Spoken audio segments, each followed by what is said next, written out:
Bueno, Bueno, buen día para todos. Hoy tenemos el honor de contar con la presencia de la doctora Noelia Sforza, que ya nos dio una clase hace poquito, es especialista en endocrinología y metabolismo, posgrado en nutrición y docente de la maestría en diabetes de la Universidad Favaloro, que nos va a hablar sobre la evidencia clínica de los inhibidores del receptor GLT2 en insuficiencia cardíaca y diabetes. Bueno, cuando quieras podés comenzar. gracias Rita y gracias a todo el equipo del Ramos por estar acá conectados y escucharme como siempre. Bueno, y la idea un poco que charlamos con Alejandro y con todo el equipo es hacerlo un poco más interactivo, si bien hay bastante información, porque quise resumirles un poco de lo que hay de evidencia, pero como voy a presentar así como dos casos clínicos, me gustaría que nada, que lo podamos charlar y que me digan cuál es su opinión con respecto a los casos y a lo que estamos presentando.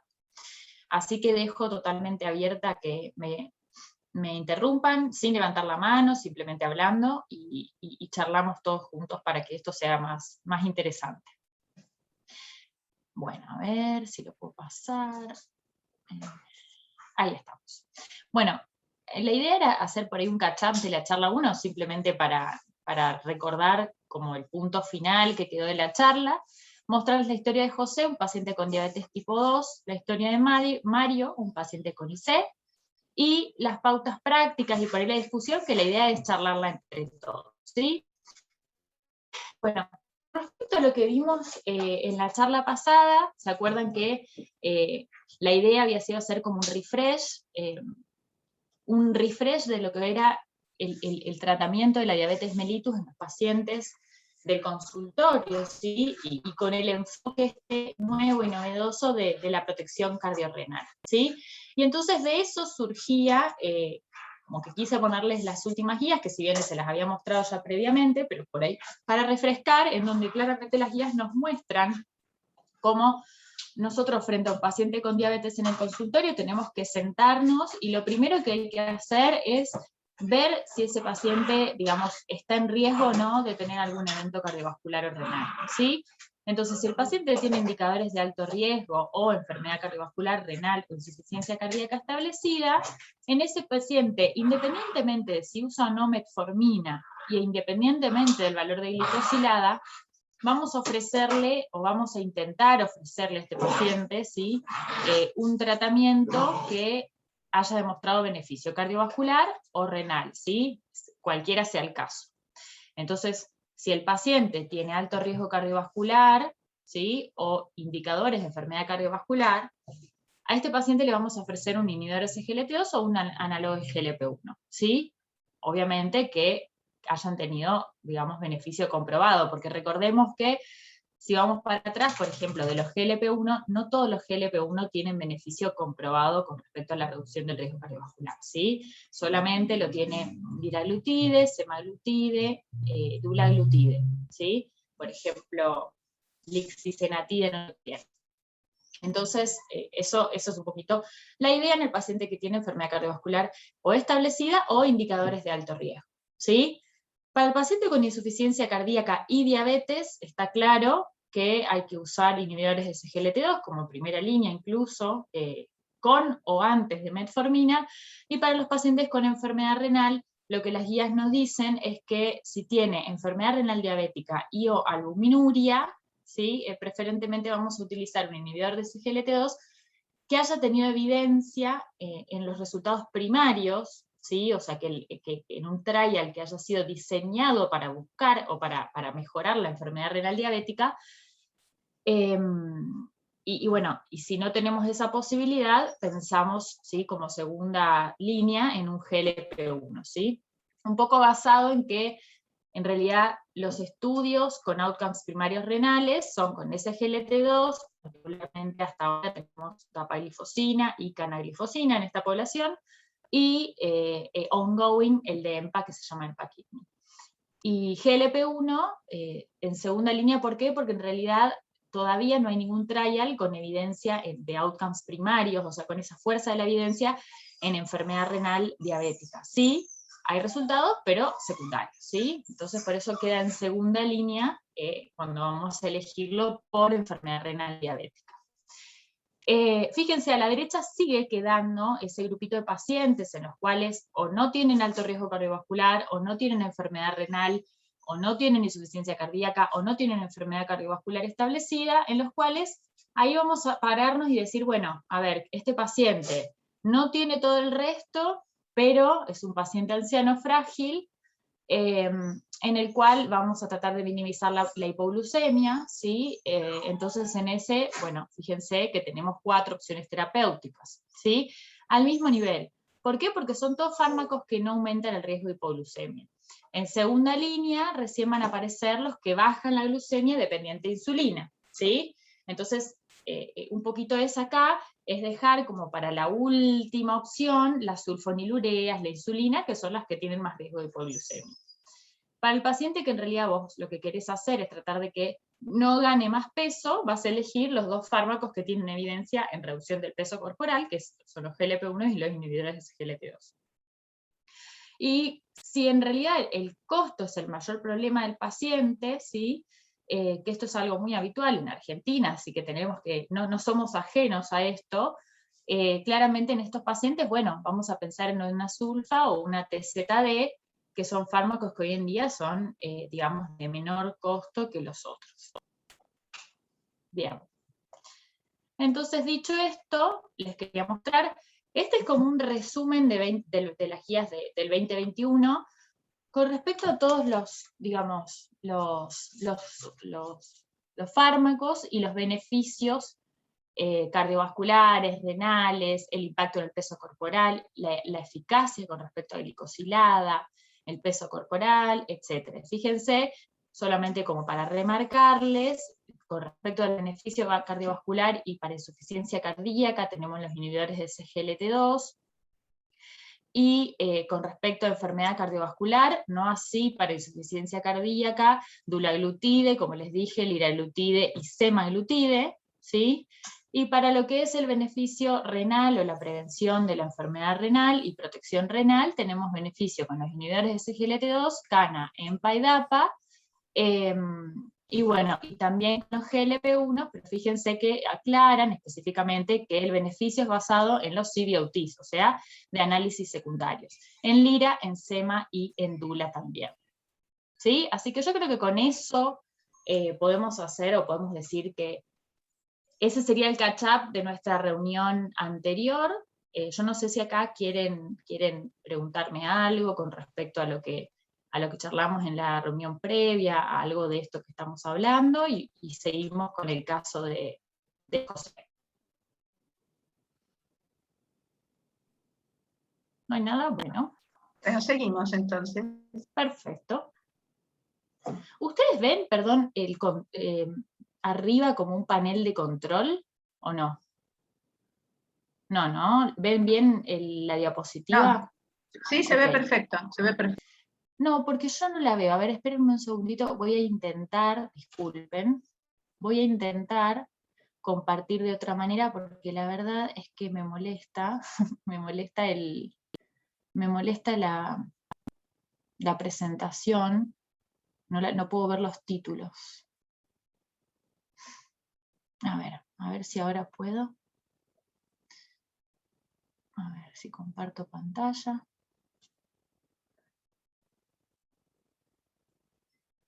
Bueno, se ve que solo yo la veo.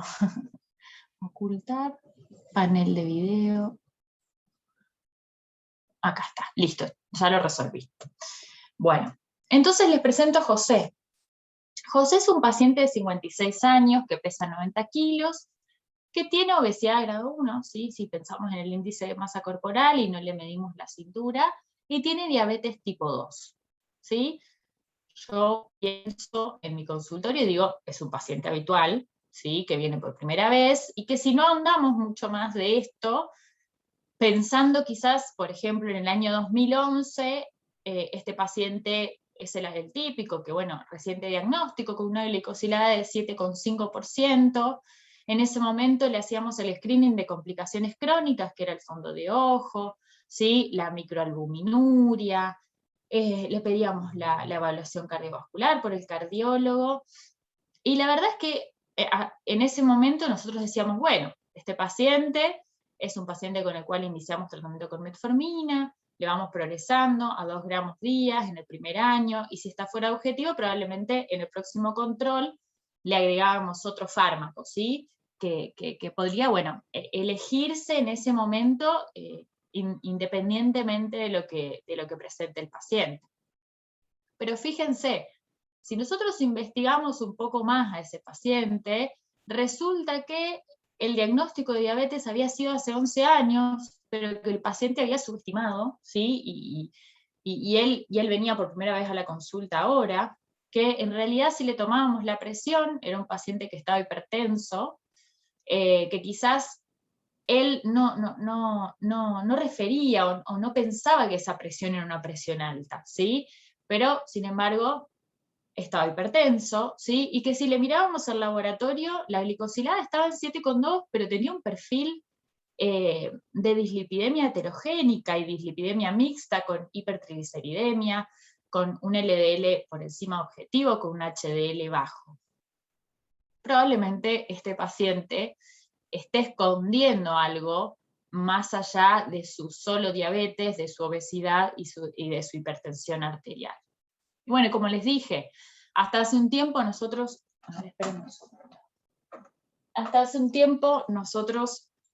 decíamos, bueno, este paciente tiene hipertensión, obesidad, dislipidemia, le buscábamos retinopatía, neuropatía con el examen del pie diabético y nefropatía con la albuminuria, que hasta en ese momento lo hacíamos con la albuminuria de 24 horas.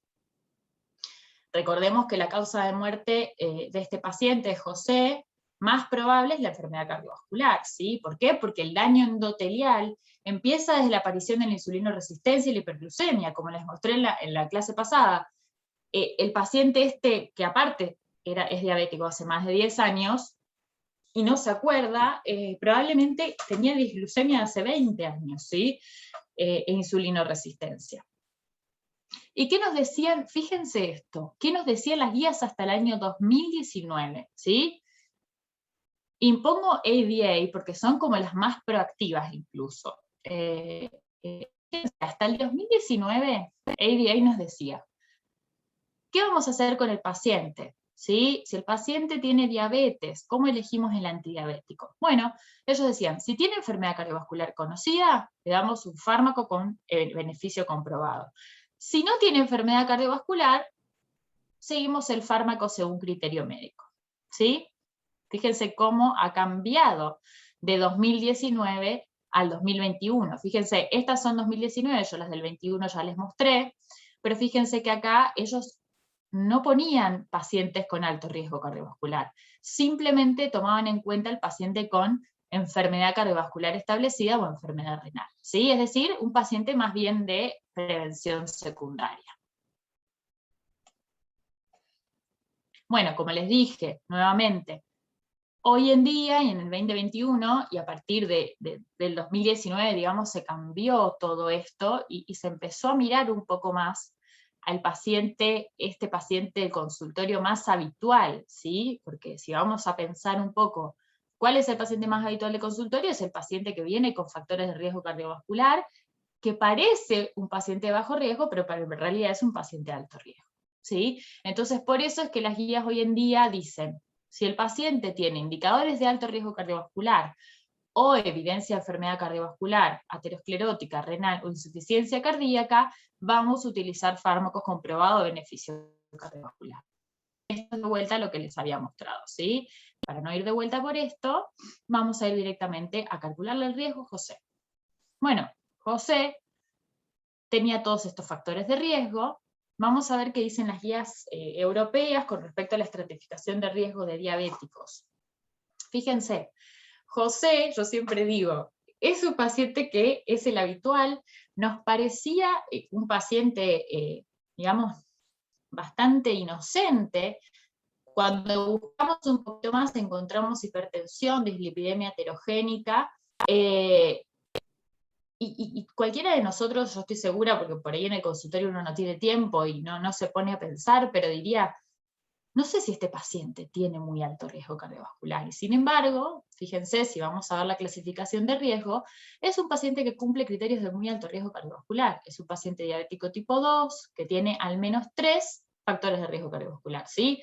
Tiene la hipertensión arterial, tiene la dislipidemia y tiene la obesidad.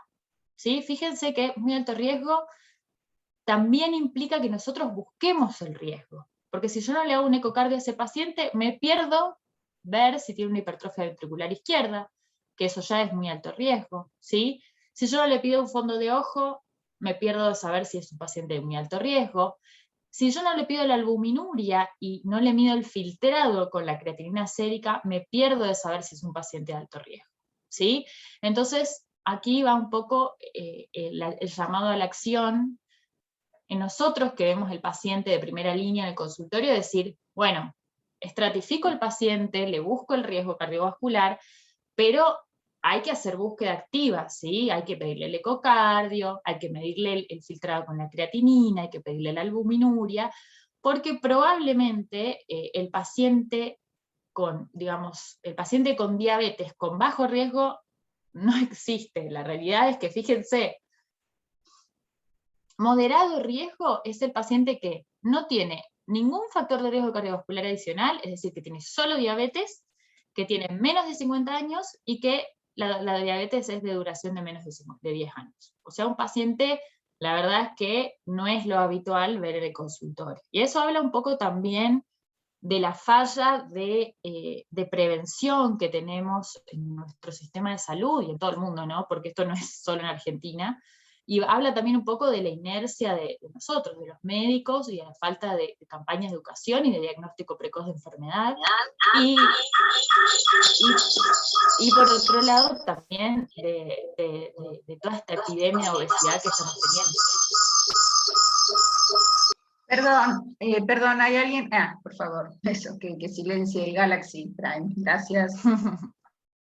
Bueno, ahí Rita, si quieren comentar o algo, quieren comentar algo del caso, qué les pareció, les sorprendió, no les sorprendió, ¿están habituados ustedes a calcular el riesgo? Yo imagino que en la mayoría acá hay muchos cardiólogos, lo hacen habitualmente, pero para nosotros como diabetes, la verdad es que toda esta nueva estrategia terapéutica en diabetes nos movió un poco el piso y nos hizo repensar un poco en el riesgo más a fondo del paciente, ¿no? Y trabajar más en conjunto con el cardiólogo, con el nefrólogo, con el clínico. Noelia, ¿te puedo hacer una pregunta cortita? Sí, claro. Héctor, ¿no? Sí, Héctor Sueiro. Sí, Héctor. Me parece brillante lo que estás presentando, está sumamente didáctico, igual que la charla anterior. En el primer ítem, donde vos estableces el muy alto riesgo y decís presencia de aterosclerosis relevante en cualquier territorio. ¿A qué te referís exactamente? Nosotros los cardiólogos estamos bastante acostumbrados a reclasificar ahora, y hay alguna evidencia al respecto, antes lo hacíamos más empíricamente, con el Doppler vaso de cuello o el Doppler arterial de miembros inferiores. Digo, la presencia de aterosclerosis no significativa desde el punto de vista hemodinámico, pero presencia de aterosclerosis, ¿ya te lo califica en muy alto riesgo? Sí, es una excelente pregunta, Héctor. Mira, en las guías generalmente en estas guías lo que hablan es de la aterosclerosis significativa de más del 50% de la reducción de la luz arterial, digamos. Ese es el punto que ponen ellos de corte, ya sea en la parte carotidia o en el ecodoppler de miembros inferiores, o un índice tobillo graso mayor a 0,9, que es por ahí el punto que nosotros usamos en arteriopatía periférica para decir enfermedad vascular periférica. Perfecto, gracias, Noelia. No, por favor. Ahí van a encontrar, quizás, según la guía que utilicen para establecer el riesgo cardiovascular, diferencias mínimas. A mí me gustan las guías del europeo porque son guías que, digamos, que miran el paciente, no dejan nada librado al azar. Acá no les traje las guías de OMS, ¿sí? Pero si van a ver las guías OMS lo que hacen es, establecen, si fuma el paciente, la edad, el sexo, el colesterol y la presión arterial. Y fíjense que nos quedan afuera un montón de cosas. Yo hice la tarea de meter a este mismo paciente en OMS y me dio riesgo, de riesgo bajo a moderado, o sea, me quedó en un verde amarillo. Entonces, yo me pregunto realmente si esas guías no subestiman a veces un poco al paciente, ¿no? Porque fíjense que no pone la hipertrofia ventricular, o sea, no contempla la hipertrofia ventricular, no contempla si el paciente tiene daño de órgano blanco por ser una albuminuria, o sea, nosotros sabemos que sola la presencia de albuminuria o tasa de filtrado glomerular reducida en un paciente con diabetes, ya nos está hablando de un 50% más de riesgo de que ese paciente se muera por enfermedad cardiovascular. Entonces, la realidad es que yo creo que estas guías, esta clasificación de riesgo de ESC es una clasificación que realmente engloba al paciente como el riesgo que tiene, digamos. Por eso es que creo que es muy acertada en este caso. Perdóname un cachito, Noelia. Yo acá Sí, le acabo de calcular el riesgo cardiovascular sí. con el score ASCVD y también me dio bajo riesgo. Bueno, ¿vieron? Porque A mí me llama la atención. exactamente, lo que pasa es que estas guías están enfocadas más que nada a la prevención primaria de dislipemia. Y no tanto al riesgo de un paciente diabético. No sé si me explico. Totalmente de acuerdo, Rita. Yo creo que eso también es cierto lo que decís vos. Estas guías que yo les estoy mostrando son guías para la protección cardiovascular en pacientes con diabetes, tal cual. Las guías son de riesgo cardiovascular en general, digamos. Y yo creo que sí, que tenés razón. Quizás nosotros tenemos que enfocarnos en decir, bueno, para el diabético usamos estas. ¿Por qué? Porque son las guías que probablemente engloban mayor cantidad de como variables que va a dejar que nosotros podamos entender un poco más a nuestro paciente, ¿no? Saber dónde están parados. Y mire, yo les hago una analogía que hago yo generalmente en el consultorio con los pacientes. Y si yo pienso, y esto lo charlamos la vez pasada también, que alguno de ustedes me preguntó, ¿cuándo usamos estatinas en el paciente con diabetes? La única indicación de no usar estatinas en el paciente con diabetes es cuando tiene menos de 40 años y cuando tiene el LDL menor a 100.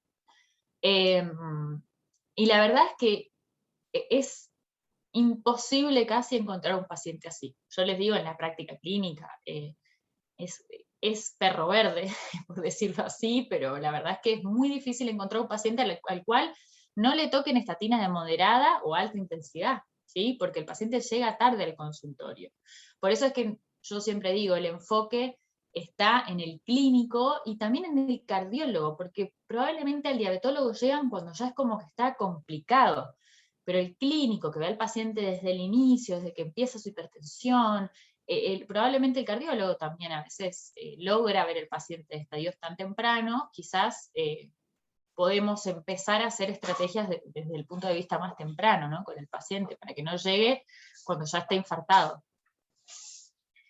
Bueno, acá un poquito más de bibliografía, pero bueno, recordemos que la causa de mortalidad en los pacientes con diabetes es de causa cardiovascular, ¿sí? Fíjense que si vamos a comparar con las mortalidades por otras causas, la mortalidad cardiovascular es, digamos, la que tiene mayor riesgo, casi más de 2 veces riesgo comparadas con las otras, y que José tiene no solamente riesgo de enfermedad cardiovascular, ¿sí? Tiene un aumento de riesgo casi del 50% después del diagnóstico de enfermedades microvasculares, que son retinopatía, neuropatía, nefropatía, un aumento de insuficiencia cardíaca, que hoy en día está en el tapete, la insuficiencia cardíaca, porque estamos, digamos, encontrando evidencia nueva, entonces tiene mayor riesgo de aumento de internación por IC, tanto reducida como preservada, tiene mayor riesgo de ACV, ¿sí? Y tiene mayor riesgo también de infarto de miocardio. Por otro lado... Una preguntita que hacen acá en el chat. Con ¿sí? respecto a la clasificación de riesgo en diabético, ¿cuál es la tasa de eventos a 10 años en cada una de las clases? Mira, la tasa de eventos, particularmente lo que es riesgo a moderar, un poco haciendo la analogía con OMS, es aproximadamente, en esta es menos del 10 al 20 en esta y más del 30% en muy alto riesgo, aproximadamente. Perfecto, Y es gracias. similar, sí, y es similar a lo que es con hongos. Bien. Bueno, entonces, como les decía, no es el caso de José, porque no mostré ninguna albuminuria alterada, ¿sí? Porque por ahí todavía no la tenía, pero fíjense que los pacientes tienen albuminuria a veces al diagnóstico de la diabetes. Esta es la tasa de albuminuria, de prevalencia de albuminuria en pacientes con reciente diagnóstico, fíjense, de diabetes, en donde llega hasta un 30%, ¿sí? Comparado un poco con la alteración de la sensibilidad del pie y la retinopatía diabética.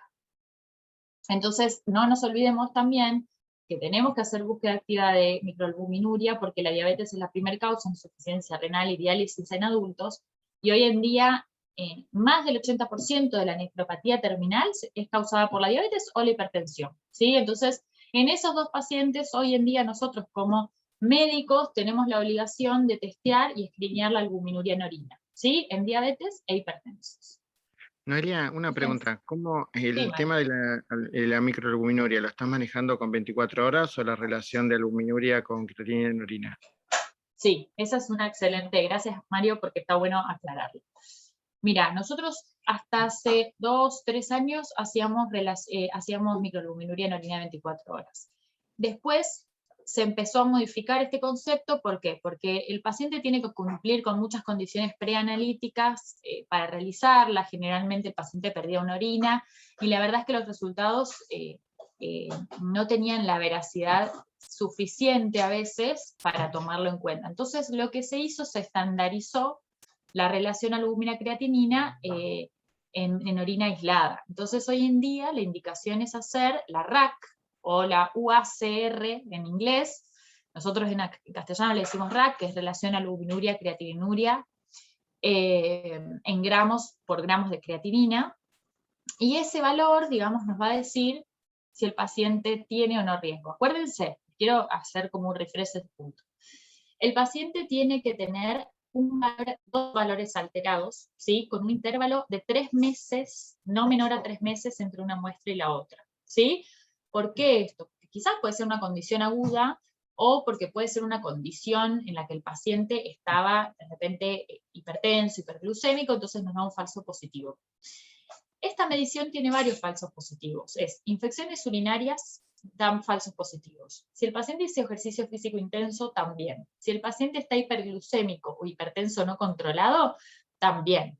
Entonces, primero, yo siempre digo, las guías acá siempre tienen un errorcito chiquito, porque dicen medir la realbuminuria en la primera consulta. En la primera consulta generalmente el paciente está hipertenso, hiperglucémico, está descontrolado, ¿sí? Si yo le pido la albuminuria en la primera consulta, seguro me va a dar alta. Entonces, yo por ahí lo que hago en el consultorio es, espero un poquito, 3 meses, a que el paciente baje la presión, un poco baje la glucemia, estabilizamos, le explicamos cómo debe medirse la albuminuria y le pido el valor, ¿sí? Si me da alterada, la repito en 3 meses y ante 2 episodios alterados hacemos el diagnóstico de enfermedad renal crónica, diabética, ¿sí?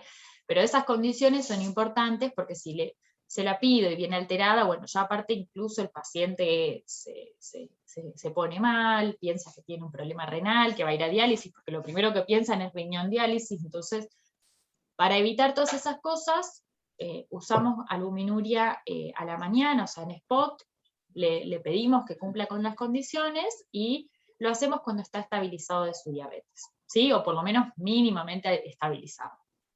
Perfecto, gracias.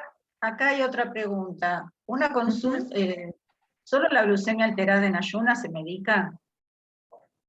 No, digamos, la glucemia alterada en ayunas y la postprandial y la tolerancia alterada a la glucosa son 2 trastornos que son previos a la diabetes, ¿sí? O sea, el nombre como tal son estados de prediabetes. Glucemia alterada en ayunas es glucemia mayor o igual a 110, pero menor a 126. Y tolerancia alterada a la glucosa es la glucemia después de la curva, vieron que le hacemos la curva y a las 2 horas que le da mayor a 140, pero menor a 200, ¿sí? Si es mayor a 200, ya es diabetes. Y si la glucemia, eso es postprandial, ¿sí? Si después de la curva. Si es mayor a 200, ya es diabetes. Y si el paciente de la mañana tiene 126 o más, ya es diabetes también, ¿sí? Pero entre 110 y 126 en ayunas, eso es prediabetes o glucemia alterada en ayunas. Y si ese paciente aparte tiene una curva de glucosa que le da mayor a 140 a las 2 horas, eso es tolerancia alterada a la glucosa, ¿sí? Si ese valor le da mayor a 200, eso ya es diabetes. Es como medio un trabalenguas, pero, digamos, los estados de prediabetes son estados de alto riesgo de progresión a diabetes, y ahí tenemos que también enfocar como fuerte en lo que es actividad física, educación alimentaria, y en algunos casos se puede usar metformina también. Queda un poco también a criterio del médico y del riesgo cardiovascular del paciente, ¿sí? Generalmente si tiene glucemia alterada en ayunas, tiene tolerancia alterada a la glucosa, es un paciente de alto riesgo cardiovascular, y yo lo empiezo a medicar. Eso ahí un poco, las guías tiran unos lineamientos, pero queda un poco también a criterio nuestro, y ver cuánto el paciente mejora solo con actividad física y dieta. Perfecto, gracias. Continúe. No, por favor, Rita. Bueno, sigamos. Entonces, bueno, esto yo ya les había mostrado, pero simplemente para por ahí pensarlo desde el inicio, ¿no? Esto fue una corte multinacional que evaluó cuáles eran las manifestaciones en pacientes con diabetes, pero que no tenían diagnóstico de enfermedad cardiovascular y renal. Y fíjense que si asociamos enfermedad cardiovascular como insuficiencia cardíaca y enfermedad renal, lo más frecuente lejos es este síndrome o esta enfermedad cardiorrenal. Fíjense cómo, si la comparamos con el stroke, con el infarto, con la enfermedad arterial periférica, si buscamos estas dos patologías en conjunto, que ustedes como cardiólogos saben muy bien que la insuficiencia cardíaca daña el riñón, y que el riñón daña el problema, el corazón, digamos, va a ser una de las manifestaciones más frecuentes en un paciente con diabetes. Bueno, un poco para repasar, y sin ir muy a fondo, yo acá no quiero cansar, es mostrarles de vuelta cuál es la evidencia, ¿no? Hoy en día, ¿de qué surge esta evidencia en diabetes?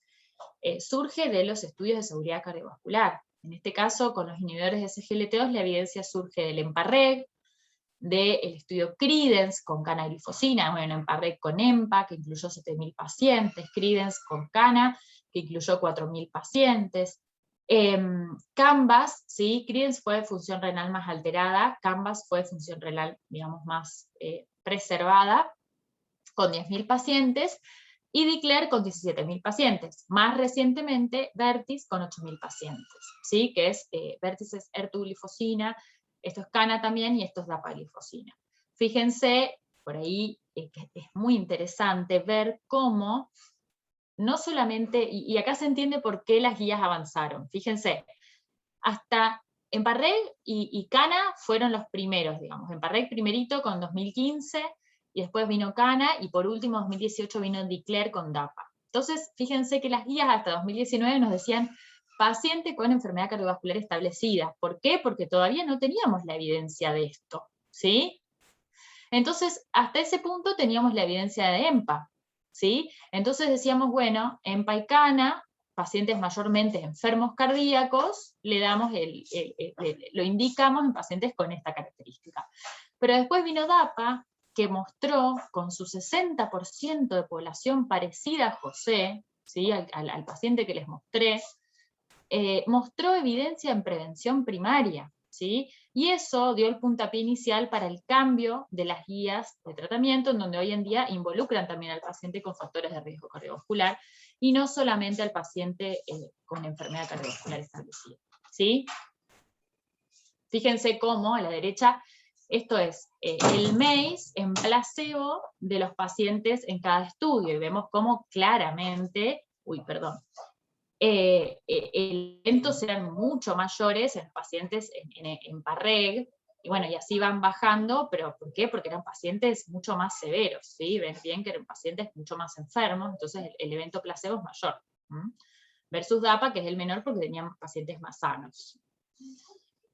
Bueno, como resumen, digamos, de los estudios de seguridad cardiovascular, fíjense, la evidencia fue muy contundente en todas las poblaciones, porque acá decimos prevención primaria y secundaria en prevención de internación por ICC. ¿sí?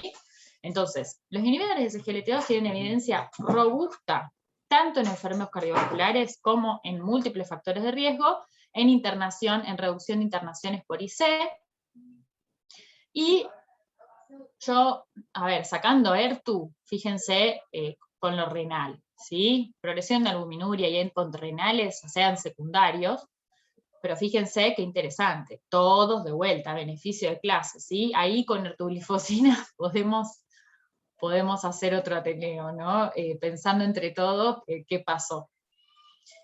Bueno, con respecto a la muerte cardiovascular y el MACE, como ven, los que mayormente tuvieron beneficio fueron los que tenían pacientes con enfermedad cardiovascular establecida, ¿sí?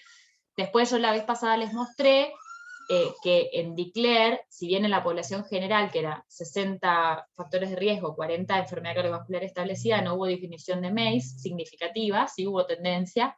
Después en un subanálisis de pacientes con infarto previo, sí hubo reducción del MACE, ¿sí? Lo que habla un poquito también de que quizás en población más enferma se ve el beneficio del MACE, y en población más sana se ve más bien el beneficio en ICC y en endpoints renales. Bueno, acá es simplemente mostrarles. Sí, sí, claro, escucho, totalmente. Una pregunta. El tema es así, Ay. todos los estudios, todo lo que nosotros sabemos de, por lo menos los cardiólogos, de todo este tipo de drogas, está más que nada enfocado a la insuficiencia cardíaca con disfunción sistólica. El tema es que después del Emperor, viste, con función conservada, en el cual está... El PRESERVE que se presentó ahora. Exactamente, lo que se empieza a ver es un empeoramiento de la función renal en los pacientes, en este grupo de pacientes. ¿Cómo queda el tema renal en los pacientes con diabetes? Fuera del grupo de insuficiencia cardíaca. Sí, totalmente, Mario. Miren, yo les voy a mostrar un poco, les voy a mostrar un poquito cuál es la evidencia en función renal también, porque parece que es interesante verlo y desmenuzarlo un poquito entre todos para ver qué evidencia tenemos hasta ahora y cómo, digamos, impacta en los pacientes con diabetes. En pacientes con IC, ayer se presentó Emperor PRESERVE y se armó una linda discusión en mi chat, pensando que pareciera, a ver si te referís a esto, Mario, lo que demostró es, bueno, EMPA demostró que disminuye las internaciones por IC, digamos, disminuye el compuesto primario, que es internaciones y muerte cardiovascular, en pacientes con IC preservada, ¿sí? Pero que no, o sea, si desmenuzamos ese outcome, lo miramos, y lo que, en realidad lo que estira el outcome es la internación por IC, porque la mortalidad por muerte cardiovascular no le da, y tampoco le da la mortalidad por todas las causas en preservada. Y si vamos a mirar la mejoría de la función renal, pareciera que el beneficio se diluye un poco, ¿no? ¿A eso te referís, Mario, de lo que mostraron ayer? Exactamente. Sí. Con lo cual esto sería una población más parecida al paciente fuera de la disfunción sistólica, que es lo que es en donde les dio. Exactamente. Sí, la verdad es que ahí, yo creo que son datos muy recientes, hay que ver qué pasa con DELIVER, o sea, con DAPA en preservada. Yo no sé si es que, yo me tiro a pensar que quizás digamos, necesitamos más tiempo para pensar en ese paciente que quizás parece menos enfermo. La verdad es que no sé, podemos pensarlo entre todos, Mario. Esto es muy reciente, creo que un solo estudio nos da a pensar un montón de hipótesis, pero no podemos sacar ninguna conclusión. No, por eso. La pregunta iba más que nada a si hay algunos otros estudios que evaluaron este tipo de fármacos en función renal o solamente son con disfunción sistólica. No, claro que sí, ahora les voy a mostrar, por eso dije, ahora les muestro el Credence y el DAPA-CKD, que les traje Perfecto. Porque es novedoso. Esa era la idea de plantearlo por ahí. Claro, exactamente. Bueno, entonces, vamos a seguir con esto. Bueno, yo les mostré que José se encuentra hoy en día dentro de esta población novedosa que involucró el estudio de DECLARE con dapaglifosina, porque fíjense, era un paciente de 56 años con 3 factores de riesgo, como fue el DECLARE, que involucró pacientes, digamos, no solamente enfermos cardíacos, sino que también con múltiples factores de riesgo cardiovascular. Bueno, voy a pasar, yo creo que ya les mostré un poco los beneficios de DECLARE, pero fíjense, 17% de reducción del compuesto primario, pero fíjense, si nosotros dividimos el endpoint, el compuesto les dio positivo, este 17% que les dije, pero fíjense cómo, digamos, el beneficio fue estirado por la internación por insuficiencia cardíaca, ¿sí? Con una reducción muy importante de la internación por insuficiencia cardíaca, y por supuesto que después de ver esto, se pensó en el tratamiento para el paciente con IC, ¿no? Porque fueron a buscar los pacientes de Dicler que estaban con insuficiencia cardíaca, que era el 11%, y creo que, bueno, después de esto surge el DAPA-HF, que es el estudio en reducida, perdón. Como les decía, el beneficio en reducción de internaciones por IC fue independientemente del antecedente cardíaco previo del paciente, ¿sí? Fíjense, tanto en pacientes con enfermedad cardiovascular establecida, ¿sí? ¿Estamos? Como con múltiples factores de riesgo cardiovasculares, el paciente se beneficiaba en reducciones de internaciones por IC, y tanto en pacientes con IC previa como sin IC previa también se beneficiaba de esto, ¿sí? Es decir, el paciente que no tiene IC también se beneficia de reducciones de internaciones posteriores por IC. Bueno, como les decía, acá aparecieron los beneficios renales, ¿sí? Y no solo, este es de DAPA, pero ahora les muestro de los tres. Reducción del 24% del compuesto secundario de caída del filtrado glomerular a menos de 60, enfermedad renal terminal, muerte renal o cardiovascular, y 47% de reducción si sacamos la muerte cardiovascular, o sea, solo en point renal, ¿sí? Entonces esto movió el tablero, como les dije, fíjense. Acá les puse, bueno, ahí, les quiero mostrar esta que es más gráfica. Estos son los tres CVOTs, ¿sí? Canvas, EMPA-REG y Declare. Fíjense que, si vamos a ver la albuminuria promedio de estos tres estudios, era una albuminuria normal, por decirlo así. En realidad no es normal, perdón. Porque en realidad el paciente tiene que tener albuminuria 0. Si ya tiene más de 0, hasta 30, yo diría que está mal, porque no deberíamos perder albúmina por la orina, ¿sí? Pero bueno, a partir de 30 es el valor que decimos nefropatía diabética. Estos pacientes por albuminuria pareciera que en promedio eran una población bastante más sana, ¿sí? Y lo mismo, fíjense el promedio de tasa de filtrado, eran pacientes principalmente, bueno, este es un 7, 76 mililitros por minuto de Canvas, EMPA-REG 74 y Declare un 58. Entonces la verdad es que eran pacientes relativamente, digamos, con función renal preservada. ¿Qué se vio en estos pacientes? EMPA-REG, reducción del compuesto desenlace renal, ¿sí? Canvas, reducción significativa del enlace renal. Declare, reducción significativa del compuesto renal, ¿sí? Entonces, como les dije, se vio beneficio en esta población, pero no tuvo la fuerza suficiente como para cambiar las guías. ¿Por qué? Porque eran datos secundarios, ¿sí? Entonces, ¿qué surgió? Surgió Credence, que fue el primer estudio de outcomes renales primarios en pacientes con diabetes y enfermedad renal crónica. Sí, lo que hizo fue evaluar cana, glifosina en los eventos renales y cardiovasculares en pacientes con nefropatía diabética, ¿sí? Estos fueron 4.000 pacientes, se randomizaron a cana versus placebo, y tenía como objetivo primario el tiempo al primer evento de duplicación de creatinina, enfermedad renal terminal o muerte cardiovascular renal. Duró 66 meses, y lo que demostró es una reducción significativa del evento primario de cana versus placebo en un 34%. ¿Sí? En pacientes con enfermedad renal establecida, ¿sí? Y fíjense, no solo del compuesto primario, reducción de enfermedad renal terminal, y reducción de la duplicación de la creatinina sérica. Fíjense los hazards de estos eventos. Bueno, ¿qué pasó con DAPA-CKD? Estudiaron DAPA-glifosina en pacientes con enfermedad renal un poco más avanzada. Fíjense, criterios de inclusión. Pacientes con filtrado entre 25 y 75, ¿sí? Fueron un poquito más allá. Albuminuria entre 200 y 5.000, y que estén en dosis máximas toleradas de IECA y ARA, porque sabemos que este es el estándar of care para enfermedad renal. Lo interesante de este trial es que involucró pacientes con diabetes, pero también sin diabetes, ¿sí? Y fue el primero en la clase, la dapaglifosina fue el primero que demostró beneficios renales en pacientes sin diabetes. Bueno, se excluyeron pacientes con diabetes tipo 1, inmunosuprimidos por ejemplo, un trasplante o enfermedad poliquística, nefritis lúpica. ¿Por qué? Porque se cree que estos pacientes, como el mecanismo fisiopatológico es otro de la enfermedad, no se verían beneficiados, ¿sí? El compuesto primario fue el deterioro de la función renal de más del 50%, enfermedad renal terminal o muerte renal o cardiovascular, y también evaluaron muerte por cualquier causa, muerte cardiovascular y hospitalización por insuficiencia cardíaca. Lo que les quería mostrar de interesante en esto es 68, casi 70% de pacientes con diabetes tipo 2, sí, pero el resto sin.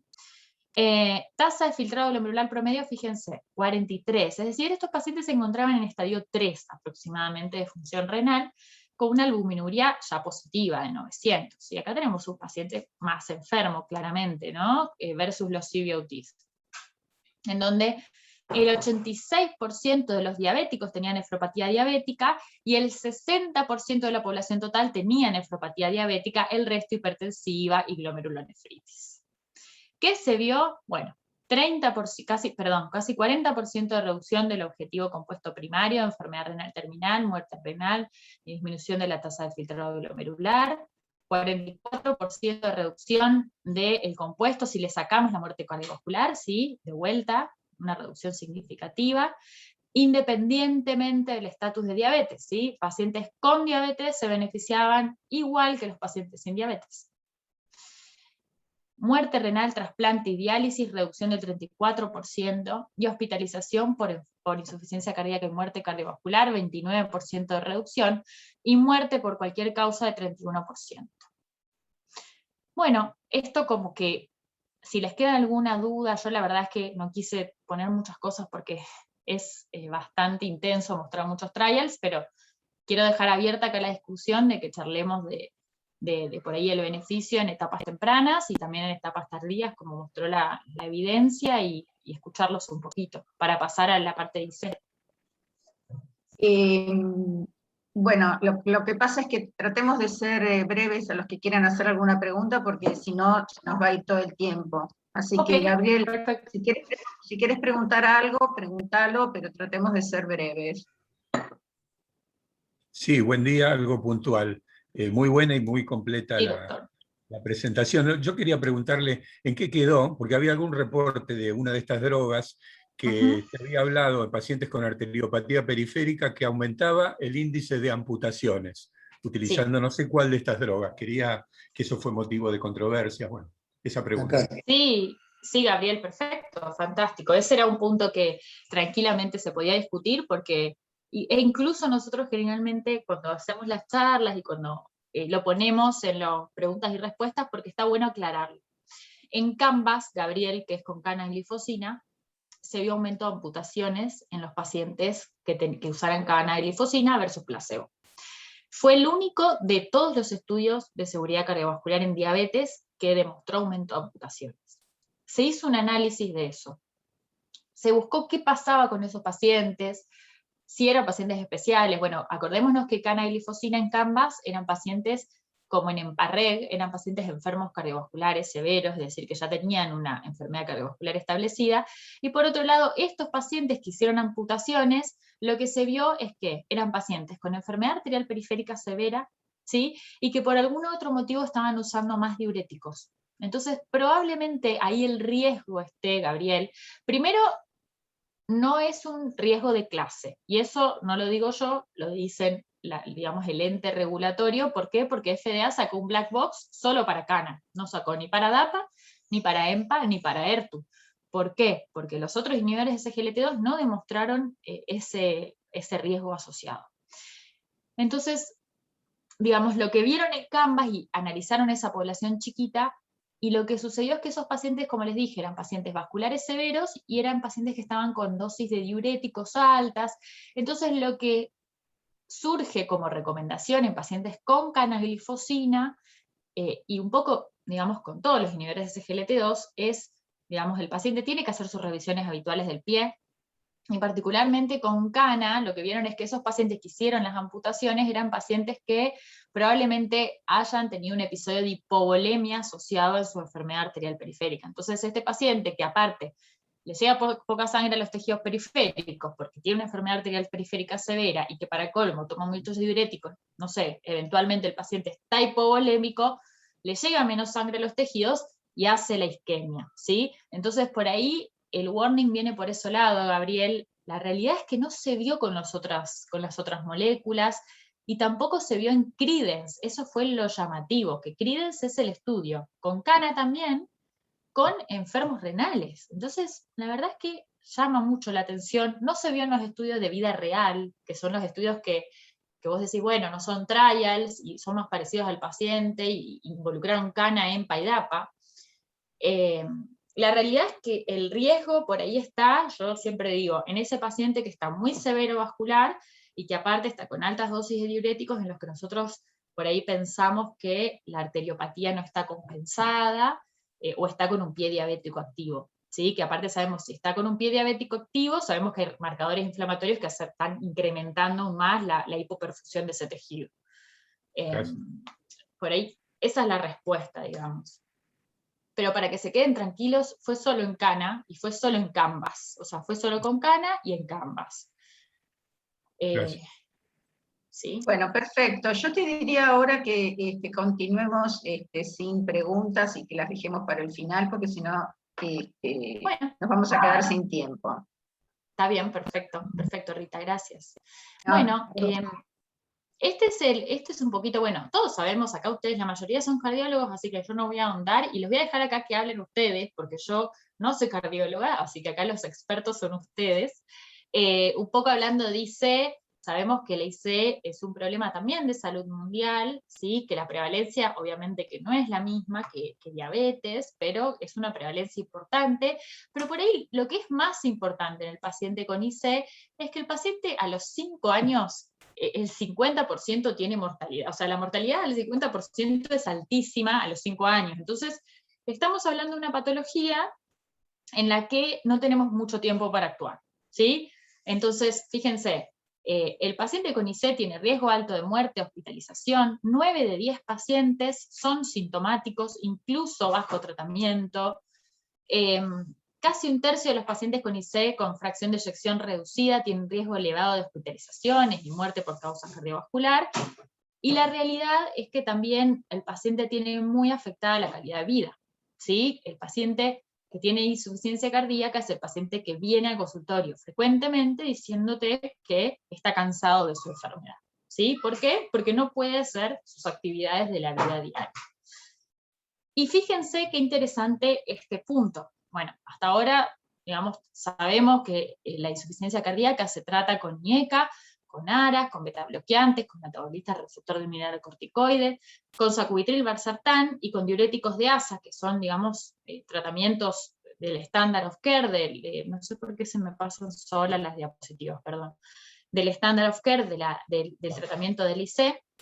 Pero fíjense que incluso con estos fármacos, y estos son los resultados del Paradigm, CHEF, en los cuales existe todavía, fíjense, o sea, yo siempre digo, en lo que son las curvas, hablan de reducción del riesgo, pero en realidad la curva debería ser como una curva de vacunas, en la cual si hablamos de reducción o de disminución, tendría que ser una curva de vacuna, digamos, que caiga totalmente, pero nunca la curva es una caída. Fíjense que la curva siempre es en aumento, ¿sí? Eso quiere decir que sigue existiendo el riesgo del paciente, sí, lo baja versus placebo, pero sigue siendo existente el riesgo. Fíjense cómo existe el riesgo residual, ¿sí? Esto es enalapril versus sacubitril o valsartán, ¿sí? Entonces, existe riesgo residual en el paciente con insuficiencia cardíaca, incluso con el mejor tratamiento que teníamos hasta el momento.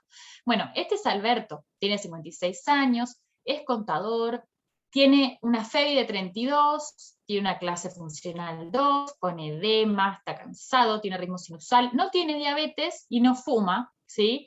Toma bisoprolol, enalapril, espironolactona, furosemida, rosuvastatina, y digamos, está con un NT-proBNP de 650, está obeso, casi grado 2, y tiene un filtrado que podríamos decir que está normal, y no sabemos la albuminuria. ¿Quieren decir algo de Alberto? No sé por qué acá le puse Alberto y me quedó Mario al principio. Ahora lo cambio.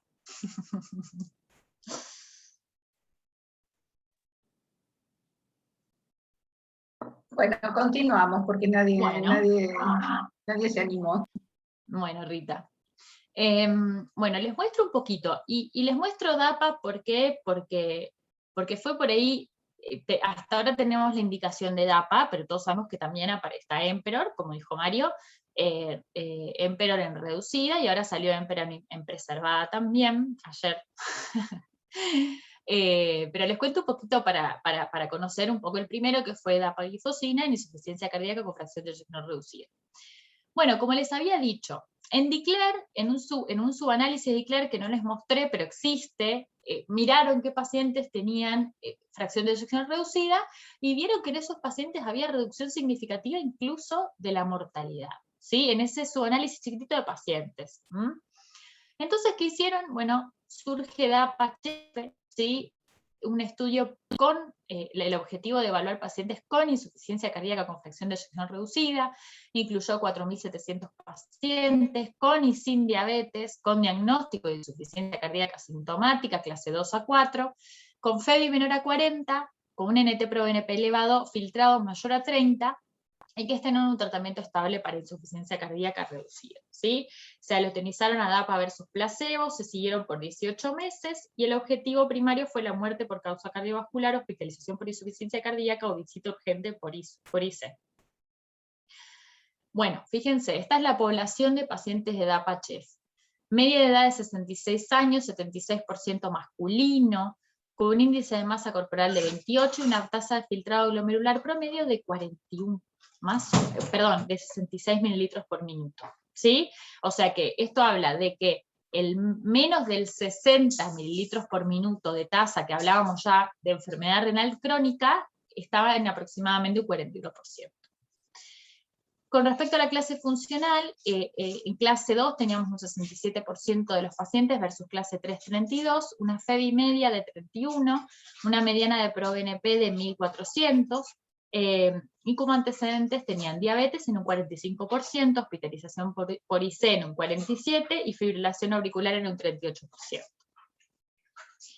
Fíjense, los pacientes estaban muy bien tratados en esta cohorte, 96% beta bloqueante, 95% inhibidores del sistema renina-angiotensina-aldosterona, entre IECA, ARA y ARNI, en 93% diuréticos, antagonistas, fíjense que alta la tasa también de antagonistas al receptor de mineralocorticoides, ¿no? En un 70%. Bien. Bueno, ¿cuáles fueron los resultados de DAPA-HF? Probablemente ustedes ya los conozcan, pero para repasarlos, fue una reducción significativa y poderosa del compuesto primario en un 26%, con un NNT de 21. Lo interesante de esto es ver cómo se separan las curvas, ¿no? Yo acá un poco lo comparo con el GLP-1, ustedes lo podrán comparar con otros fármacos cardiovasculares también, pero fíjense qué interesante ver cómo ya al poquito tiempo de inicio de los fármacos se separan las curvas, y esto habla un poco también del mecanismo de acción de estos fármacos a nivel de la parte hemodinámica. Bueno, estos son los componentes individuales: muerte por causa cardiovascular, reducción significativa, episodio de IC o empeoramiento en una reducción significativa también. El objetivo secundario de la calidad de vida fue, mejorado significativamente con el tratamiento con dapaglifosina versus placebo, y esto habla de mejoría de calidad de vida en el paciente con IC, mejoría de síntomas. Con respecto a la función renal, acá hubo una mejoría en lo que es la duplicación de la creatinina sérica, y al final se vio una mejoría en los pacientes con diabetes, principalmente, fíjense, de la caída del filtrado glomerular, y esto es duplicación de la creatinina sérica, ¿sí? En donde se vio una reducción significativa de la duplicación de la creatinina sérica en el grupo de DAPA versus placebo. Con respecto a la mortalidad por cualquier causa, también hubo una reducción significativa del 17%, con un buen perfil de seguridad en el cual hablamos de bajo o menor riesgo de hiperpotasemia, que eso podemos charlarlo aparte, ¿sí? En los pacientes tanto con DAPA como con EMPA, y ahora salió un subanálisis ahora hace poquito, me parece que en también salió publicado con CANA, que los inhibidores de SGLT2 bajan el riesgo de hipercalemia, ¿sí? En el paciente con IC. Yo sé que es muy importante, ¿por qué? Porque están tratados con todos los fármacos que justamente le aumentan el riesgo de hipercalemia, así que creo que es un punto a favor. Por otro lado, hubo bajo riesgo de infecciones urinarias, bajo riesgo de hipotensión, y lo que es más importante, fíjense la cetoacidosis diabética, que a veces es un miedo, yo sé que es un miedo para cuando uno está tratando a un paciente con estos fármacos, fue casi nula en el paciente con DAPA, y particularmente si aparece en un paciente con diabetes, ¿sí? Pero en el paciente sin diabetes la realidad es que no existe.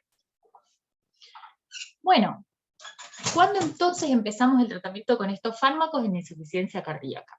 La realidad es que acá vimos un poco cómo avanzaron las guías, y a mí me parece interesante mostrarles la facilidad de acción de estos fármacos y la facilidad de administración, porque se utiliza 10 miligramos una vez al día, no hay que hacer ningún ajuste si tienen función renal alterada, ¿sí? O sea, no hay que ajustar según clearance, y la realidad es que hay que empezarlo lo antes posible porque el beneficio es rápido, ¿sí? De los inhibidores de SGLT2. Entonces se plantean escenarios en los cuales el tratamiento hoy en día es para insuficiencia cardíaca crónica, ¿sí? Sintomática, con fracción de eyección reducida, con o sin diabetes. Una vez que el paciente está estabilizado luego de una hospitalización, ¿sí? Y en la consulta ambulatoria, también cuando el paciente está con síntomas con el tratamiento estándar. Bueno, esto simplemente es para mostrarles cómo, el paciente que tiene tratamiento modificador de la enfermedad, digamos, tiene muchísimo más supervivencia sin episodios versus el tratamiento convencional. Fíjense, tratamiento integral, ¿sí? Versus tratamiento convencional. El tratamiento convencional es el IECA, el ARA y el beta-bloqueante, y el integral sería el ARNI, el beta-bloqueante, el antagonista del receptor del mineralocorticoide y el inhibidor de SGLT2, en donde vemos claramente que la supervivencia es mayor, sin episodios, y aproximadamente proporciona 8 años más adicionales de vida, sin muerte cardiovascular, ni un reingreso hospitalario por IC. Bien. Con respecto a la posología de los inhibidores de SGLT2, la realidad es que dentro de todo tienen una forma de indicar fácil. ¿Por qué? Porque se administra una vez al día, sin ajuste, por función renal, y la realidad es que no requiere, digamos, como no tiene eventos adversos de hipotensión arterial, no requiere estar haciendo ajustes ni controles necesarios posteriores, más allá de los típicos que le hacemos a un paciente con IC o con diabetes o con enfermedades, digamos, crónicas, en el cual vigilamos el potasio, la creatinina, vigilamos, digamos, lo habitual y los signos y síntomas, ¿sí?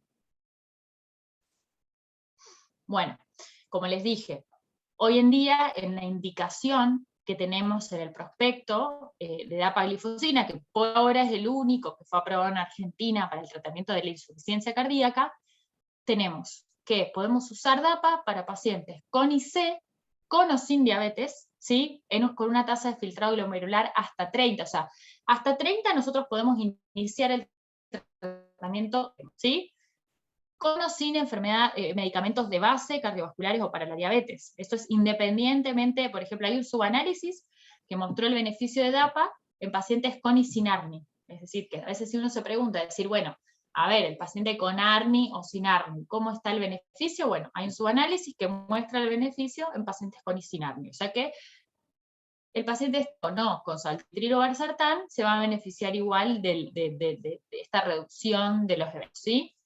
Y por otro lado también se puede usar tranquilamente con el tratamiento con diuréticos, y acá simplemente tener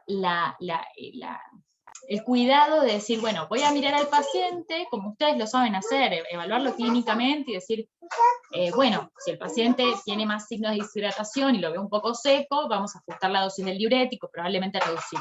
Lo que no se indica es que se haga una reducción,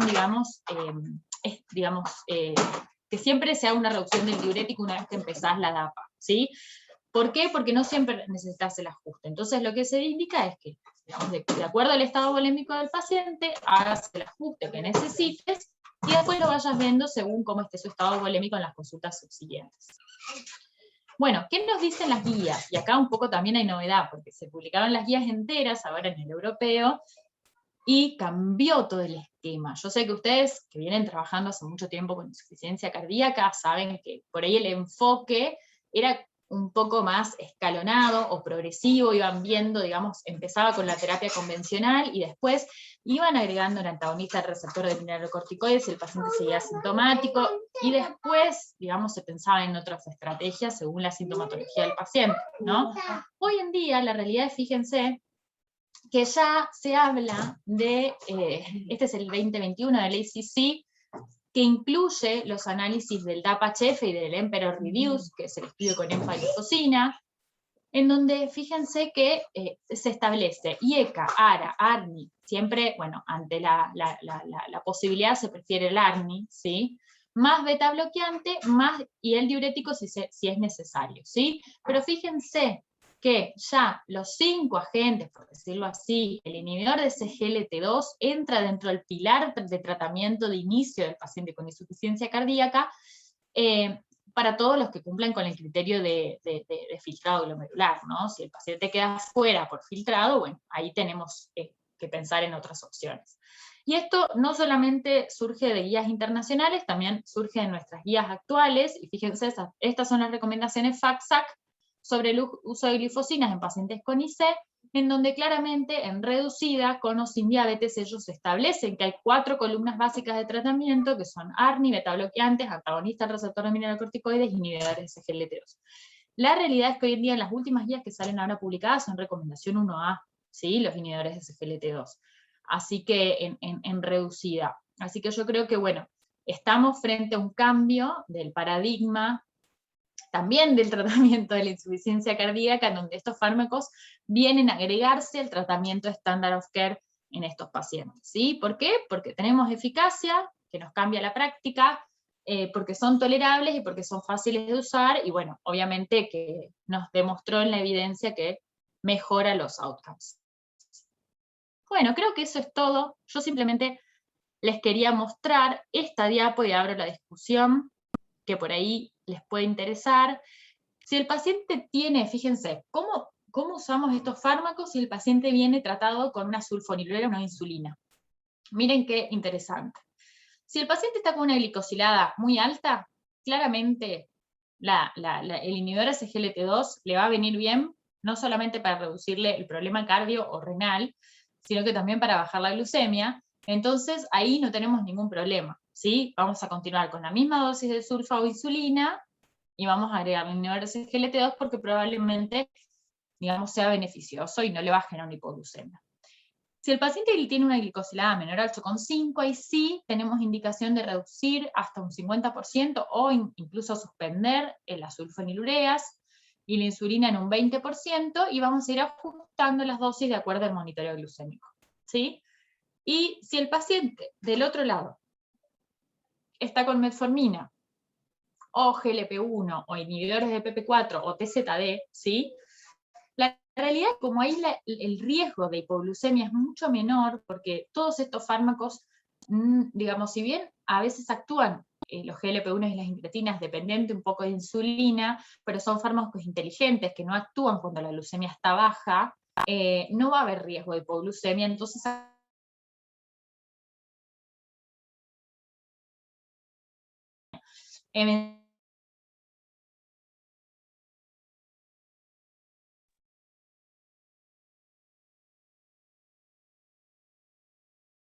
metformina y un IDPP4, y le quieren agregar un inhibidor de SGLT2, bueno, eventualmente le agregan el SGLT2 y después incluso pueden hasta, si logran un buen objetivo glucémico, le pueden incluso suspender otro fármaco, ¿sí? Le pueden, ahí yo le suspendería el DPP4 que no está haciendo nada, por decirlo así. Sí. Bueno, creo que eso es todo, chicos.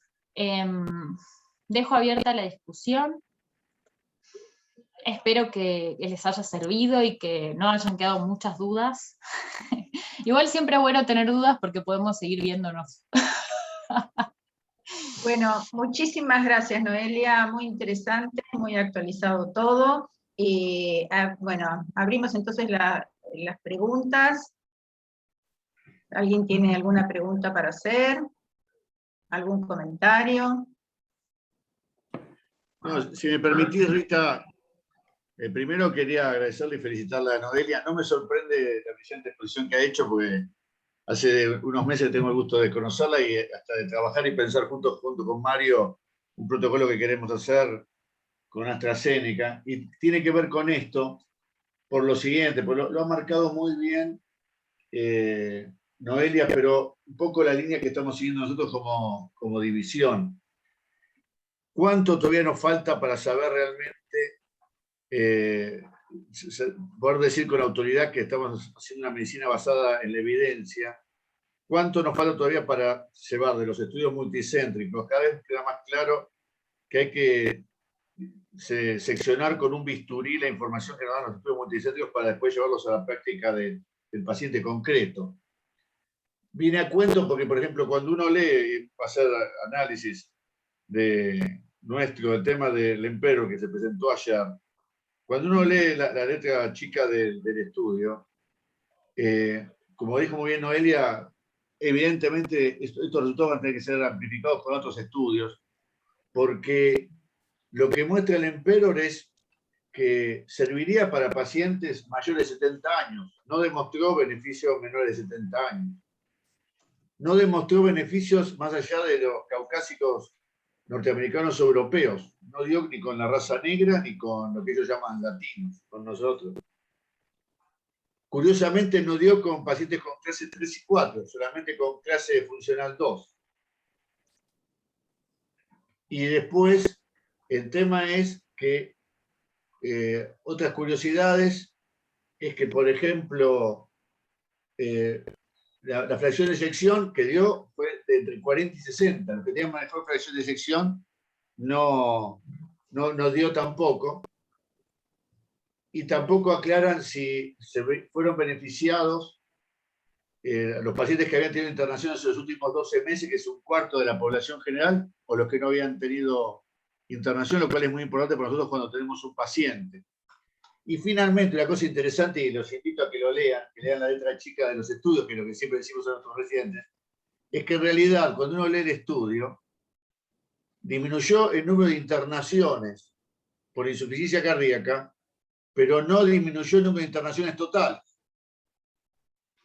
O sea que no hubo disminución ni de la muerte cardiovascular, ni de la muerte general, ni del número de internaciones, sino que disminuyó el número de internaciones cardiovasculares, pero se internaron por otras causas y finalmente la población de uno y del otro dio igual.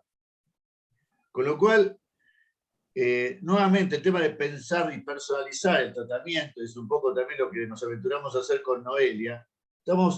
Acá seguramente hay una subpoblación que todavía estamos lejos de identificar, que sí se vería beneficiado mucho más por la dapagliflozina o por la empagliflozina en fracción de eyección conservada, pero que todavía estamos lejos de identificar.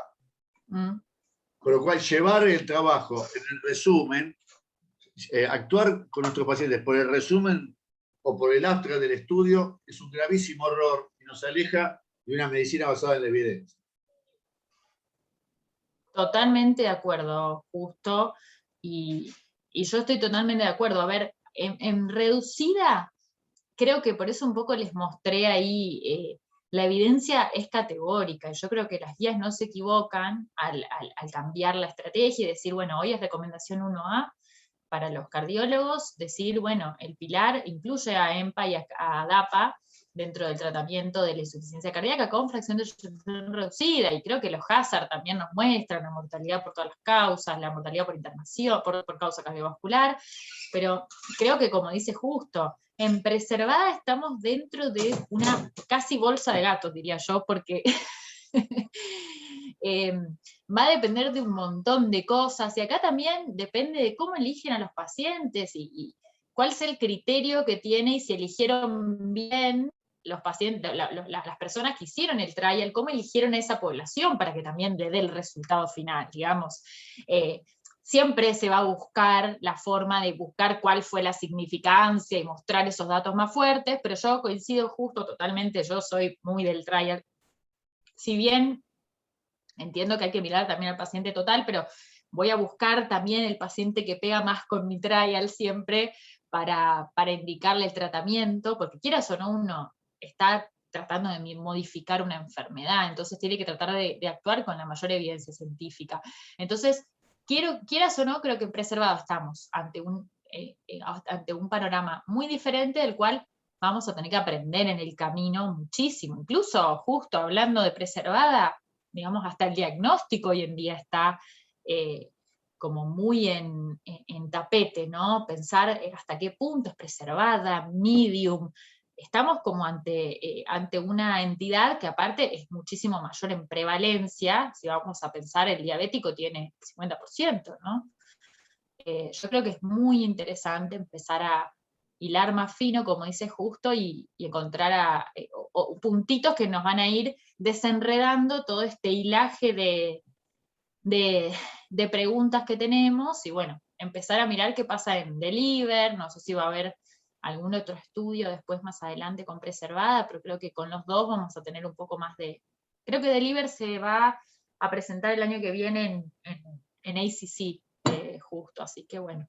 Se estaba por presentar este año en AJA, pero se retrasó y vamos a ver qué pasa. Vamos a ver qué pasa. Y vamos a ver qué pasa con el estudio del Ramos también, a ver qué sale ahí. Vamos a ver. Sí, totalmente. Pero bueno, nada, es un hermoso camino. Nosotros como diabetólogos estamos aprendiendo a diagnosticar junto con el cardiólogo, ¿no? Porque para mí, ya sé, reducida es mucho más fácil, pero preservada es como que es un challenge para nosotros también, porque de repente quiero pensar que todos mis diabéticos tienen preservada y más las mujeres, y de repente me encuentro que digo, bueno, ahora la tengo que buscar y la tengo que encontrar. ¿Cómo la buscamos, no? Yo quería hacer una pregunta, ya que está Mario. En el consultorio de insuficiencia cardíaca, ¿cuántos pacientes tienen tratados con dapaglifosina? Pacientes con insuficiencia cardíaca con fracción de eyección reducida. El número no te lo puedo decir exacto, pero sí hemos empezado, los chicos empezaron bastante, y yo por afuera y también en el hospital.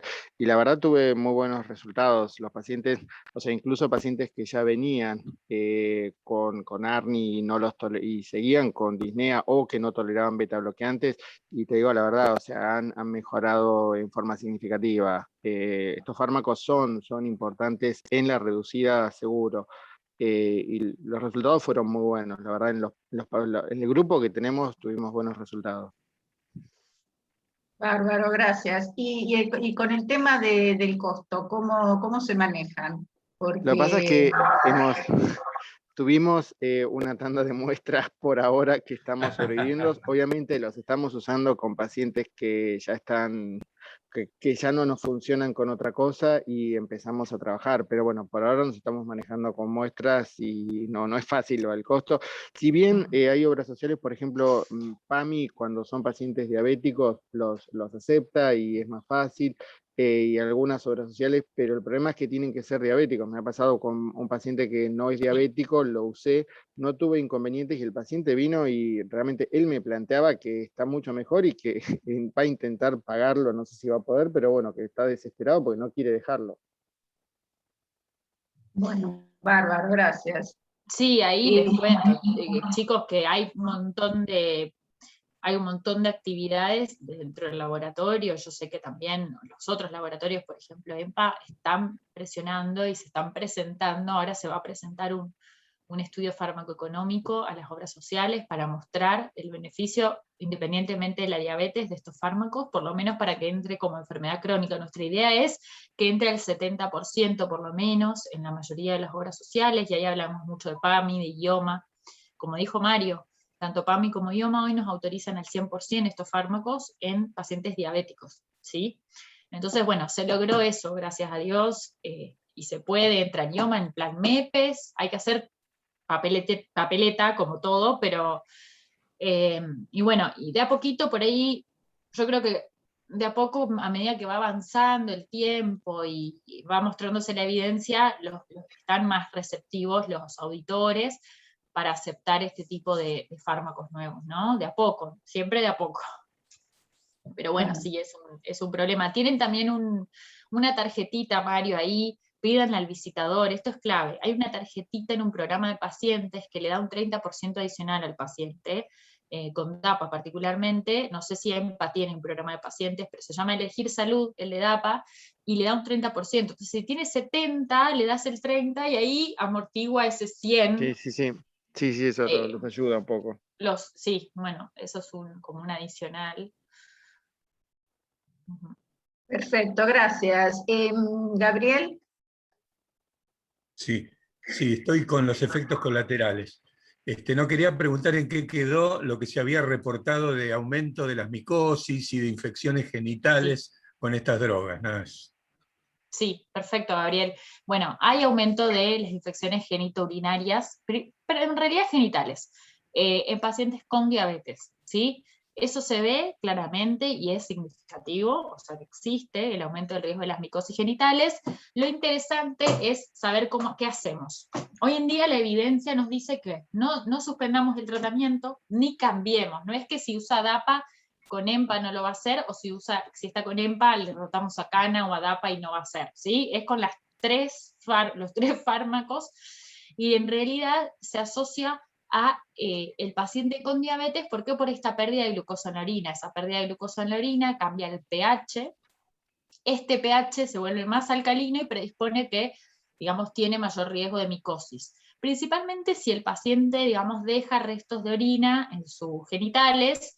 Y por ahí lo que yo particularmente hago, y las guías también lo recomiendan, es decirle al paciente. Entonces, cuando le vas a indicar, Gabriel, yo no dejo de decirles, ¿por qué? Porque si el paciente no le decís y después tiene el evento, el paciente vuelve pensando que es algo malo y que es un evento adverso y leyó el prospecto y está indignado porque no se lo dijiste. Entonces lo toma mal. En cambio, si vos le decís que este es un efecto, en realidad, que le está protegiendo el riñón aparte, porque en realidad está eliminando el exceso de glucosa que tiene en el organismo, y es el efecto diurético que tienen los SGLT2 los 15 primeros días, que es ese efecto, en realidad lo que hacen, como disminuyen la presión intraglomerular, lo que hacen es que cae un poco el filtrado glomerular, pero porque disminuyen la hiperfiltración del riñón, ¿sí?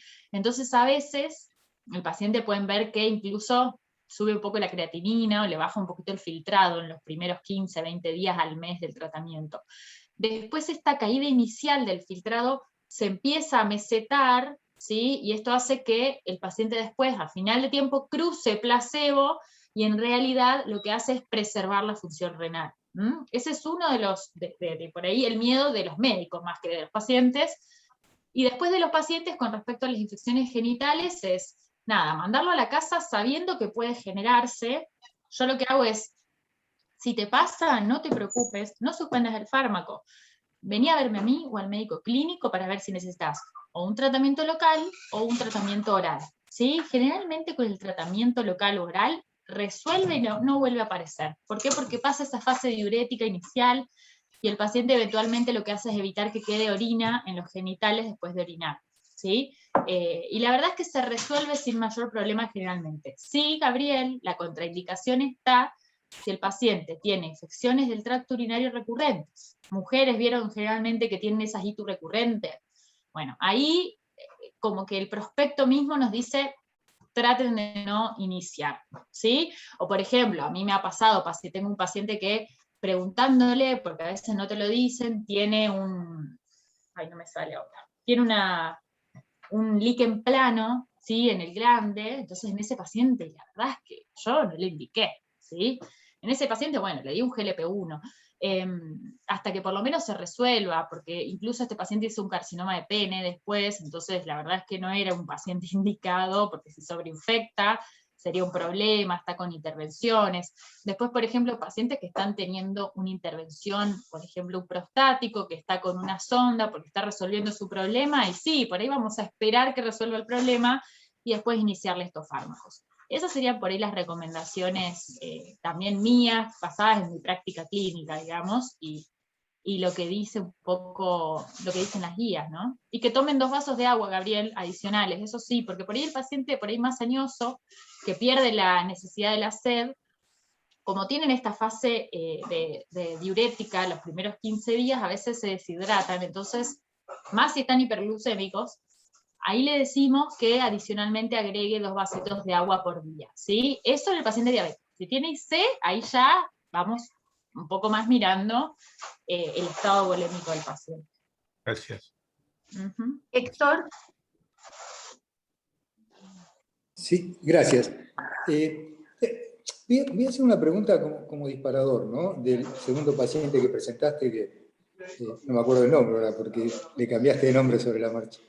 Mario y Alberto le puse. Bueno, uno de los dos. Resulta que vos, como lo planteaste, era un paciente que evidentemente seguía en una clase funcional 2, a pesar de tratamiento óptimo, con IECA. Y ahora viene la disyuntiva. Y beta-bloqueante. Sí, con IECA. Me detengo en IECA porque ahora viene la duda de la costo-efectividad, y cuando me refiero a costo directo monetario y a costo indirecto en cuanto a resolver estas cuestiones, como ese paciente, por ejemplo, tenía 110 de presión arterial sistólica y no sabemos el potasio, pero bueno, ahí viene el encontronazo de 2 estudios, ¿no? Del Paradigm HF, que salió primero. Yo enrolé bastantes pacientes en el seguimiento clínico a ARNI, y quizás ese mismo paciente hoy estaría dudando y estaría enrolándolo a DAPA. Creo que como lo planteaste vos, ese paciente fue enrolado a DAPA, no a ARNI. Un poco para conocer tu opinión y la de mis colegas sobre, ante el mismo paciente que después de la presentación del Paradigm en Barcelona enrolábamos a ARNI, si ahora, después del Emperor Reduce, lo enrolaríamos a uno o a otro, ¿hacia quién te inclinas vos? Lo perdí a Héctor. Héctor. Sí. Te perdimos en la última. ¿Ustedes lo escuchan? Entonces yo sé. Está silenciada, Rita. Escucha, no, se escucha bien. Lo que dijo Héctor yo lo escuché bien. Pero repetilo. La última parte era que, digamos, después del Congreso de Barcelona, que se presentó el Paradigm, elegí a los ARNI, y quizás después del Emperor Reduce, del europeo del año pasado, por ahí me inclino a la DAPA, porque no tengo que controlar la presión, porque tengo menos problemas con el potasio, y hablo de costo-efectividad en términos económicos también, porque el IECA es muy barato, el ARNI es muy caro, y la DAPA es cara. ¿Cuál es tu opinión al respecto y cuál es la opinión de mis colegas al respecto ante el mismo paciente 4 años antes y 4 años después? Sí, incluso se plantea, Héctor, está buenísimo lo que decís, porque yo creo que las guías son guías y nos dicen por ahí lo ideal que deberíamos hacer. Sabemos que eso a veces no sucede en el paciente, y como vos decís, a veces hay que elegir. En ese momento, claramente, y yo creo que todos los que hacen insuficiencia cardíaca, yo no, así que voy a hablar desde mi punto de vista muy, quizás, de aprendizaje de los últimos 2 años, porque yo aprendí de insuficiencia cardíaca hace 2 años. Creo que acá el punto es, tenemos evidencia que hoy en día nos habla de las 5 drogas o los 4 pilares de tratamiento, como queramos decirles, con todos los beneficios desde el punto de vista, digamos, de fisiopatológicos. Yo por ahí, en lo que me inclino un poco más con estos nuevos fármacos, que son los inhibidores de SGLT2, es en que fisiopatológicamente están abarcando otra vía, ¿no? Yo pienso en eso. La parte neurohumoral, digamos, el ARNI viene a meter un poco más a lo que ya estaba bloqueado, ¿no? Agregar algo más a lo que ya estaba bloqueado, que es el bloqueo neurohumoral clásico, que todos sabemos, el bloqueo de la parte neurohumoral, y el inhibidor de SGLT2 trae un mecanismo por ahí novedoso de protección cardiovascular que hoy en día todavía estamos aprendiendo, porque están las cetonas, el metabolismo energético, que la mitocondria, bueno, etc. Creo que por ese lado, yo soy muy fisiopatológica, pero porque diabetes es muy de pensarlo así, y creo que cuanto más lugares abarquemos la fisiopatía es mejor, y por ahí también el beneficio renal me pesa un montón, y también el beneficio en diabetes, pensando como en el paciente integral. Sin embargo, ahí, Héctor, yo dejo abierta la discusión. Me parece que si uno tiene que elegir, quizás ustedes como cardiólogos me sabrán decir mejor, ¿no? Como nosotros hacemos con diabetes, decimos, bueno, este paciente es gordito y tiene tal cosa, bueno, elijo este. Ustedes sabrán, ¿no? Por ahí el paciente que está más hipertenso elige más el ARNI, porque le baja un poco más la presión, ¿no? Ahí, no sé, los escucho ustedes que tratan más pacientes con IC. Gracias. Alejandro Tomati.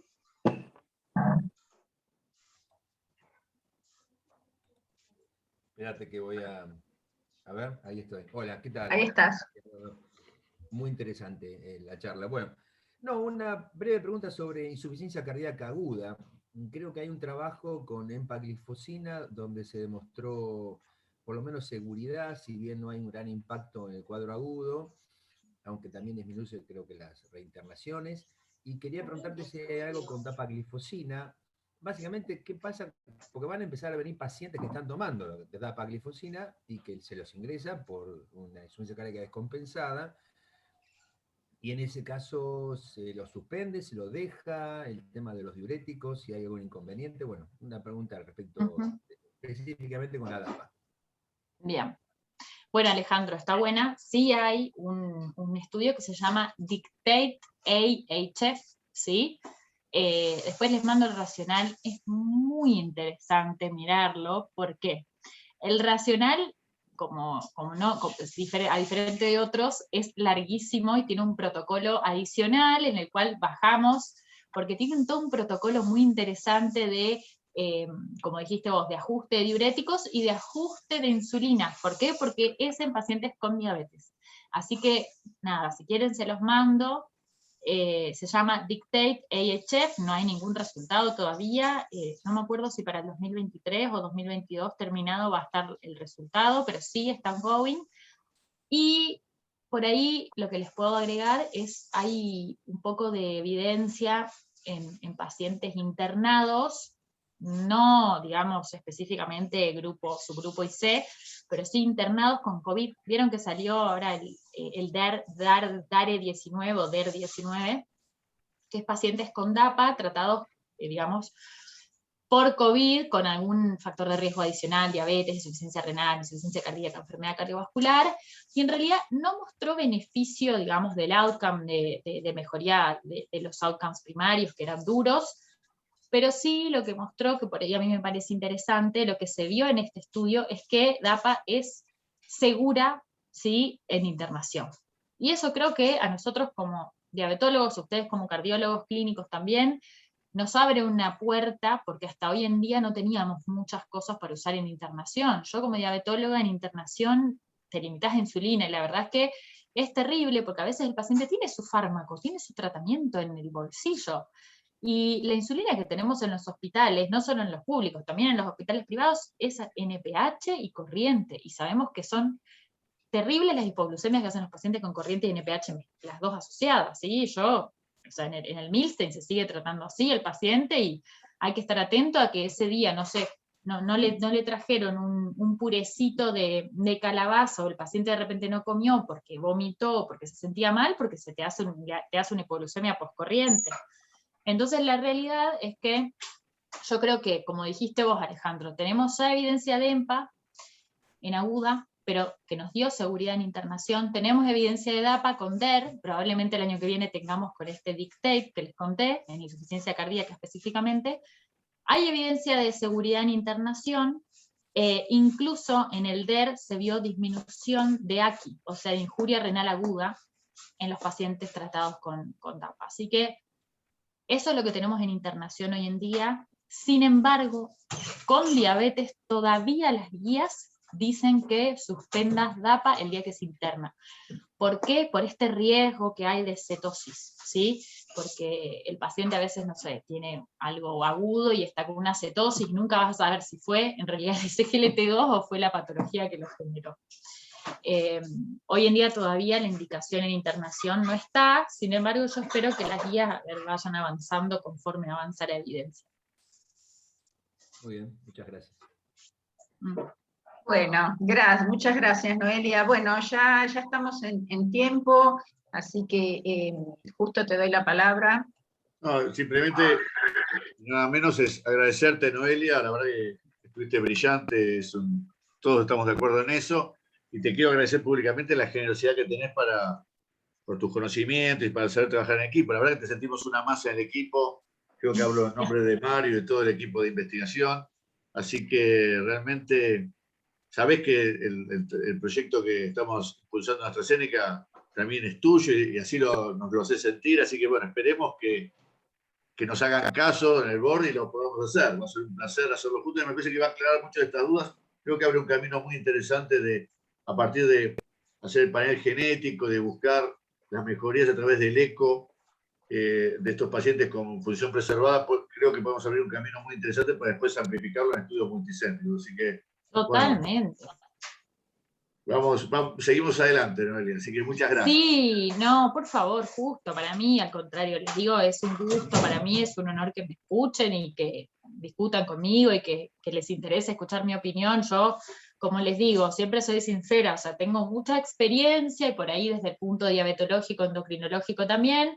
En el laboratorio, obviamente, que estudié a fondo estas moléculas, pero la práctica del paciente con IC la tienen ustedes, así que ahí yo siempre les cuento la evidencia y un poco mi experiencia, pero los escucho. Y bueno, y nada, y con respecto al trabajo justo, y Mario, la verdad es que Alejandra también, que la vi conectada, para mí es un placer, y ahora la semana que viene les cuento, estoy con un montón de entrenamientos, porque yo voy a hacer como en Argentina no tenemos coordinador de IESAR, porque tenemos pocos recursos, yo soy la coordinadora, así que estoy entrenándome para defender el proyecto en global, ¿sí? Porque después nos toca defender a nosotros el proyecto, así que vamos a hacerlo así, con uñas y dientes para que salga adelante. Así que bueno, nada, es un gusto y Rita, todo el equipo, lo que necesiten, a ver, como dijo Justo, si hay algo que no les queda duda, yo no me acuerdo si hay 12 subanálisis de DAPA-HF, hay 12 subanálisis de DECLARE, hay subanálisis, creo que son 8 de DAPA-CKD, que podemos, no sé, tener un paciente en particular, nos sentamos, abrimos las diapos, los suplementarios y miramos la evidencia juntos, porque la verdad es que, nada, a mí esto me encanta y hay un montón de evidencia linda que por ahí soporta también todo lo que yo muestro en un ratito acá, que se puede mostrar poquito, pero que está bueno saber, por ahí como dijo Justo, ¿no? La letra chica del estudio y mirar más a fondo los trials. Así que bueno, quedo a disposición totalmente para todo el equipo de los PI, y bueno, gracias nuevamente por escucharme el sábado. Bueno, muchísimas gracias, Noelia, muchísimas gracias. Buen fin de semana para todos. Buen fin de... Disfruten. Gracias. Bye. Chao. Buen fin de... Chao, chao.